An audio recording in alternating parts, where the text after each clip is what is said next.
Visa জটিলতায় এখনও কলকাতায় যাওয়া আটকে রয়েছে ঝিনাইদহ ৪ আসনের এমপি কন্যা মুমতারিন ফেরদৌস ডরিনের।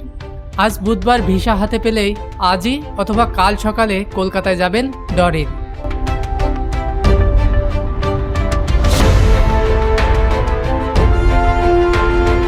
সকালে ঝিনাইদহের কালীগঞ্জের এমপির বাসভবনের সামনে সংবাদ সম্মেলনে এ কথা বলেন নিহত সংসদ সদস্য আনোয়ারুল আজিম আনারের ছোট মেয়ে মুমতারিন ফেরদৌস ডরিন। আমার ভিসাটা দিয়ে দেওয়ার কথা ছিল যে ওরা একটা আমাকে টেক্সট করলে আমি দেন পাসপোর্টটা রিসিভ করব। ওই টেক্সটটা এখনো পর্যন্ত আমি পাইনি, তো ওইটা হয়তো আজকের মধ্যে আমি পেয়ে যাব। এখনো পর্যন্ত ডিএনএ টেস্ট এই সংক্রান্ত আমার সাথে কোনো কথা হয়নি, তবে আজকের মধ্যে আমি হয়তো এই পাসপোর্টটা হাতে পেয়ে যাব। পাওয়ার পরপরই যদি সময় থাকে তাহলে আজকেই আমি কলকাতার উদ্দেশ্যে রওনা দিব।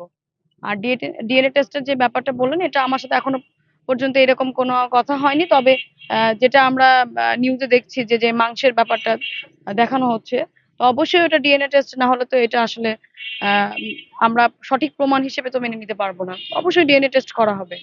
তিনি বলেন কলকাতার সঞ্জীবা গার্ডেনের সেপটিক ট্যাঙ্ক থেকে তার বাবার শরীরের কিছু অংশ পাওয়া গেছে, এমন বিষয়টি তারা জেনেছে। তবে ডিএনএ টেস্টের জন্য তাকে অফিসিয়ালি কিছু বলা হয়নি। ডেস্ক নিউজ, দৈনিক রানা।